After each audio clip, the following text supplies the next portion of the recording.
নমস্কার বন্ধুরা, আমার চ্যানেলে আপনাদের সবার স্বাগত রইল। চলুন এইভাবে নিরামিষ করলা রান্না করলে যে করলা খায় না সেও খাবে।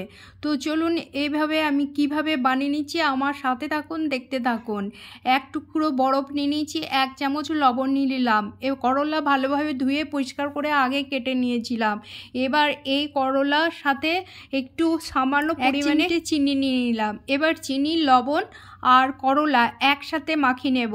মাখানোর আগে একটা বাটি নিয়ে নিলাম, বাটির মধ্যে বরফ নিয়ে নিলাম। বরফের মধ্যে যে করলাগুলো রেখেছিলাম ডিশে, সেই করলা নিয়ে নিলাম, বাটির মধ্যে নিয়ে নিলাম। এইভাবে করলা রান্না করলে বাচ্চা বড় সবার ভালো লাগবে। এবার আমি বাটির মধ্যে নিয়ে একটু ঝাঁকিয়ে নিলাম। এবার ভালোভাবে হাতে করে মাখিয়ে নিলাম। লবণ আর ওই যে চিনি নিয়ে নিলাম হালকা একটু সামান্য, এবার বরফ সহ।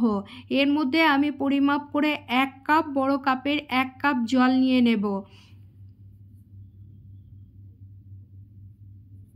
জল নিয়ে নিলাম, নিয়ে আমি আবারও হাতে করে একটু ভালোভাবে লবণ আর চিনিটা মিশে যাবে ওই বরফ জলে।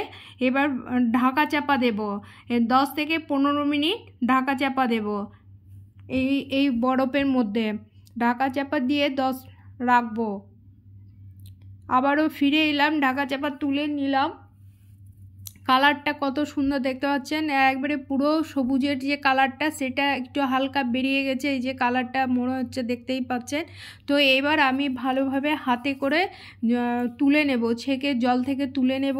এবার নরমও হয়ে গেছে, যে হাড়ে কেটে রেখেছিলাম সেই শক্ত ইয়েটা নেই, নরম হয়ে গেছে। এবার জলটাকে ভালোভাবে ছেঁকে তুলে নেব।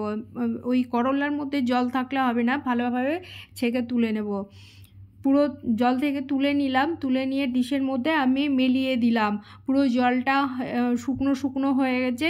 এবার এর মধ্যে আমি এই গরমের সময় কলাইয়ের ডাল দিয়ে বেশ এই করলার রেসিপিটা রান্না করে খাবেন, দেখবেন ভালো লাগবে। এর মধ্যে 1 চিমটে হলুদ নিয়ে নিলাম, লঙ্কার গুঁড়ো, 1 ছোট ছোট চামচের জিরে গুঁড়ো, ধনে গুঁড়ো নিয়ে নিলাম। এবার 1 চিমটে ছোট চামচের জিরে গুঁড়ো নিয়ে নিলাম। এবার ভালোভাবে মাখিয়ে নেব। এর মধ্যে নিয়ে নিলাম লবণ 1 চামচ পরিমাণ মতো, যেহেতু লবণ ধুয়ে চলে গেছে। এর মধ্যে কর্নফ্লাওয়ার নিয়ে নিলাম 1 চামচ, আর নিয়ে নেব এর সাথে 1 চামচ, ওই চামচের মাপ করে 1 চামচ নিয়ে নিলাম চালের গুঁড়ো। এবার ভালোভাবে সব মিশ্রণগুলো ভালোভাবে ওই করলার মধ্যে মাখিয়ে নেব।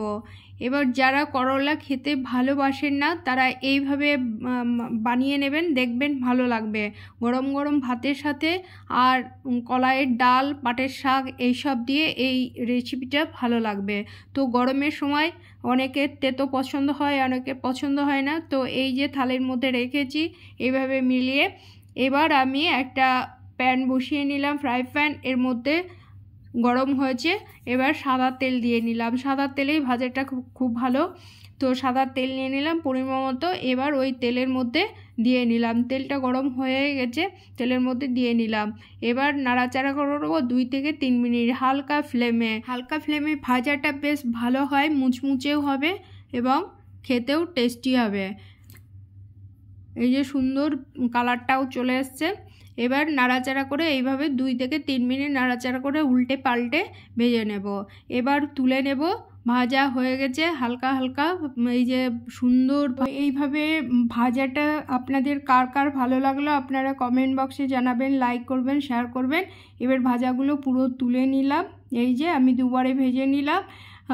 কালারটা কত সুন্দর দেখতে, একবারে মুচমুচে, গরম গরম ভাতের সাথে ভালো লাগবে।